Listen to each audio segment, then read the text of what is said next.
Welcome, Ms Savage, Chair. Thank you, Chair. Of the Australian Energy Regulator.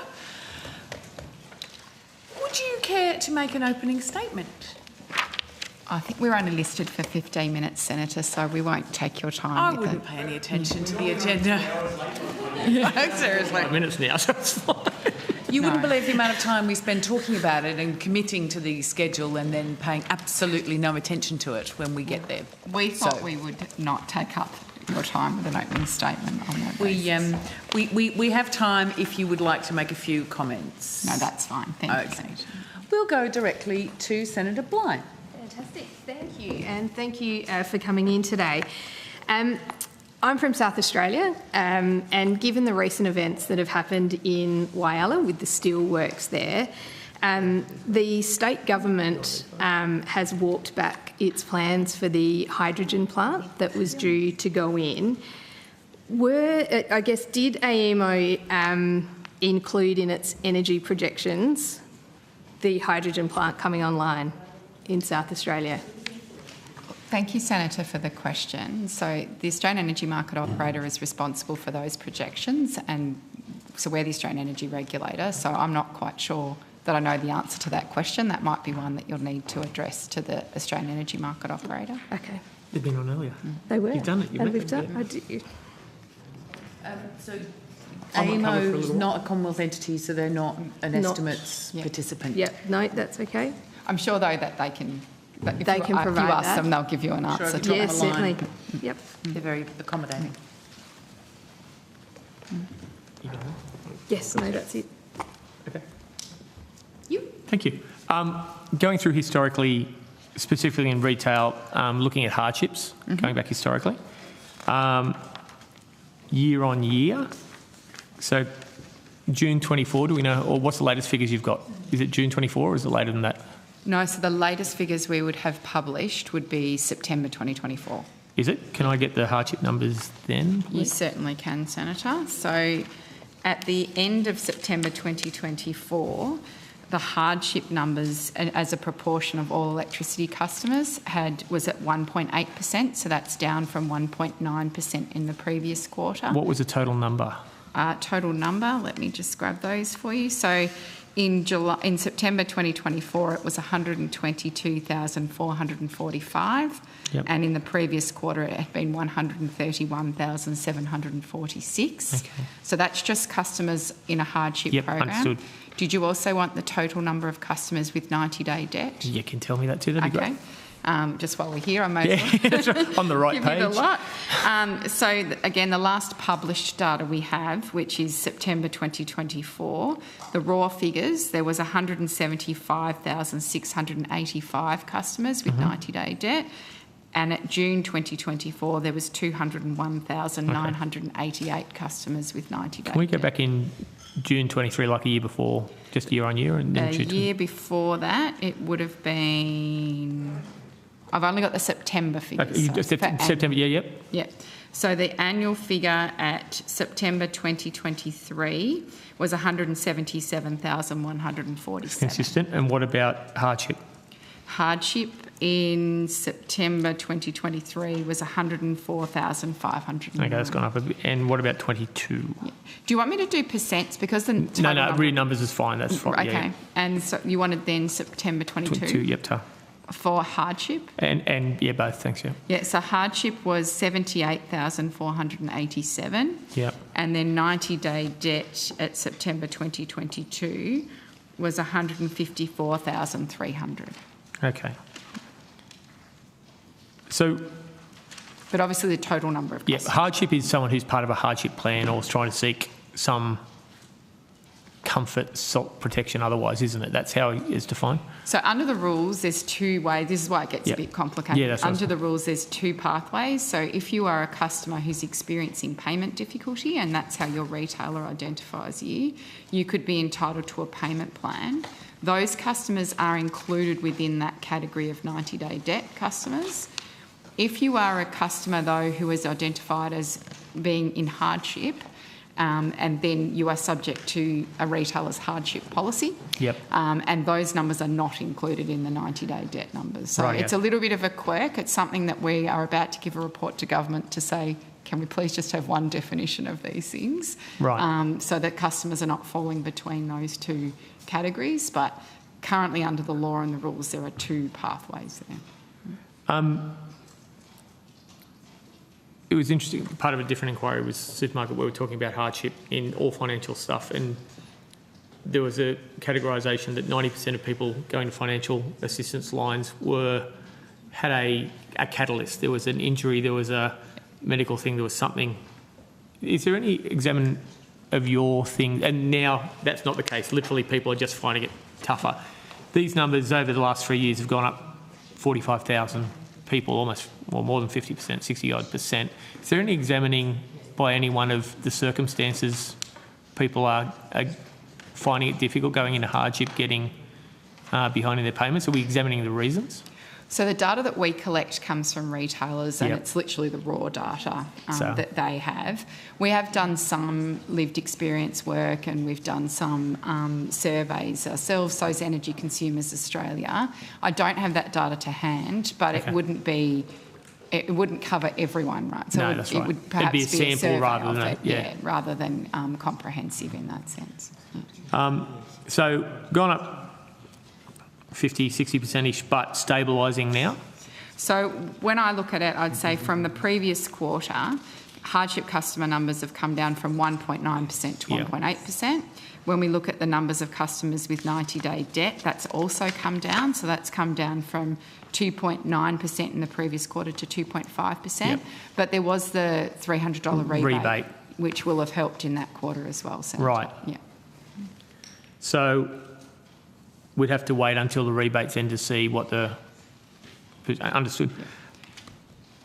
And the next data, I think it's we haven't yet seen it at our board, but it should be coming in the next month or so, I'd imagine. For a quarter, for December. Yeah, okay. December. But that was the one that had... So September wouldn't have had the rebate on there, wouldn't it? December would have had the rebate. Well, the rebate would have started applying from 1 July. All right, okay. I mean, Mr Duggan might be able to answer questions on that. Yeah, it's a financial rebate. So it would start from 1 July. Okay. I'm happy. Is anyone else on? I'm happy. Okay. Senator Waters. Hi, Senator. Just a few extremely specific questions from me, but you did touch on some of this content in your most recent fourth quarter report last year. Can you advise, please, if the Queensland LNG exporters purchased more gas from gas supply hubs and short-term trading markets than they sold into those markets in Q4 of 2024 and also in calendar years 23 and 24? So I appreciate you had actually given us an opportunity to look at this, and we've asked the team to do that.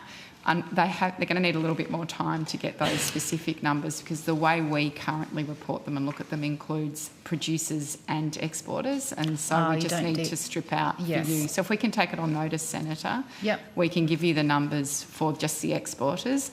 The bit we're not sure if we can give you or not, we just need to by participant, because we're bound on confidentiality provisions. But we're going to get some advice on that, and we'll come back to you. Yeah, thank you. Perhaps participant by state would be de-identified adequately, but as much detail as you can give me would be great. Exporters would probably largely be Queensland, though. So that's my understanding. Yeah, thank you. Okay, so thank you. So you're still working on that, and I'm also interested in which, if any, have sold more than they purchased. But you've got that detail. And likewise, any estimates of the volumes of gas traded through those, the supply hub and the short-term trading market by exporters separated by purchases and sales? You'll take that on notice as well. Great. And have you noticed any trends in recent years in the volumes of gas supplied and purchased by LNG exporters in those two markets? So we'll need to take that on on notice as well. I think we can answer each of those questions. We just need to extract the data. All right. Well, I look forward to that. Thanks for your work on that. Thank you. Thanks. Any more? No? Senator Bilk. Thank you. Just a couple of quick questions. Did you give evidence to the House Select Committee on Nuclear Energy? I did, last year. And was some of that evidence that it would take 8 to 10 years for the necessary regulatory regime to be put in place in regard to nuclear timing? So that evidence was based on my experience of having developed regulatory frameworks in the energy system, and the comments that I made at the time was that when you consider the time it may take to remove the prohibition and to also build a commercial, technical, legal, environmental and safety framework, that it could take 8 to 10 years to do that work. And that's based on things like how long it took to do the contract market monitoring powers, the retail laws, both federally and in the state. So it's a Commonwealth state federal experience that was informing that. Was it premised on energy ministers agreeing to the necessary regulatory reforms? That was partly what informed that, yes, Senator.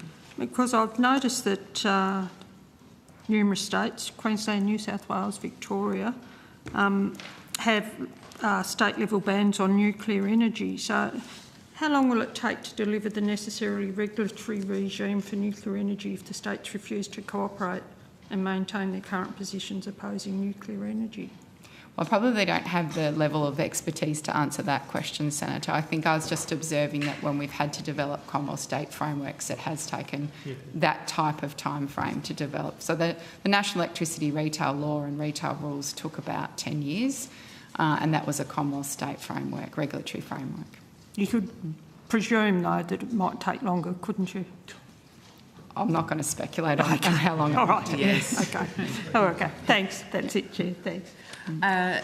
Senator Darmoon. Thank you. In your latest wholesale quarterly report, you talk about the main drivers of high prices. The first driver that you point to is coal plant outages. There's been a bit of discussion about that today, about coal plants becoming increasingly unreliable, and that decreasing reliability is driving prices higher and undermining that reliability.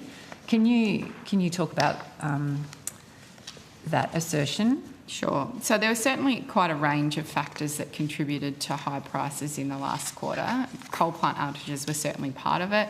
We also saw some particularly, so this is sort of the last 3 months of last calendar year, we saw some remarkably warm temperatures. So it was, I think, actually in Queensland, from memory, it was the hottest November on record or something, or for a very long time. So largely they were driven by the coal outages, spikes in demand, low wind generation as well, though, and limited interconnector flows. In terms of coal outages, in that last quarter of 2024, the coal outages were 16% higher than they were the previous quarter the previous same 3 months in the previous year, so the last quarter of 2023.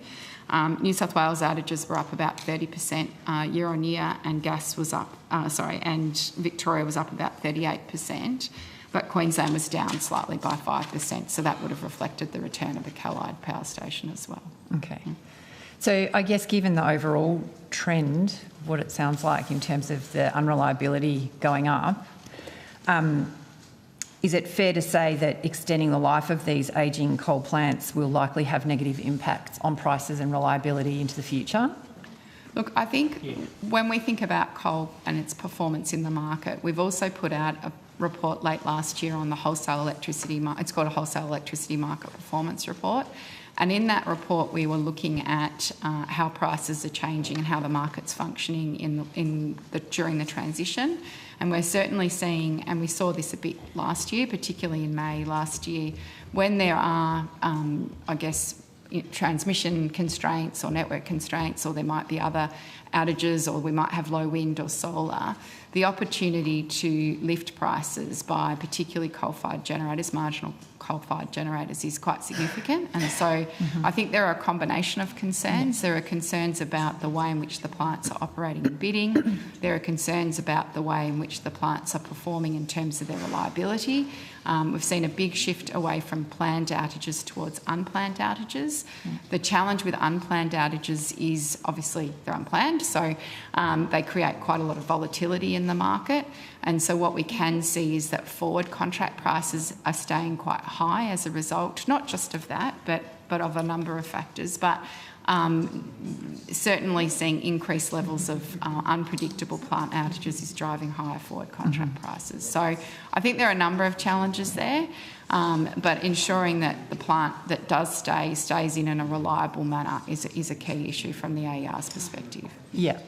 And so, I mean, part of that, I think you talked about transmission constraints as a driver of high prices. So in light of that, is it correct that the planned investment in transmission is important to support lower wholesale prices and reliability? Look, from our perspective, we think there is a lot of investment needed in a range of technologies. So we do need to see increased investment in solar and wind. We need to see increased investment in pumped hydro, in batteries, in gas-fired generation, but also in transmission if we're going to make the transition to net zero in a smooth and predictable way. Thank you. And maybe just finally, what would be the impact on wholesale prices and reliability of the system if planned transmission projects like VNI, HumeLink, PEC and Marinus were scrapped? I don't think I know the answer to that question. I'm sorry, Senator. So we haven't done any modelling on that, but certainly those transmission projects are a key part of the integrated system plan, and so they are, from our perspective, part of how we get to net zero. Yeah. Thank you. No more? Thank you very much. All right, we appreciate you coming along today and sharing some information.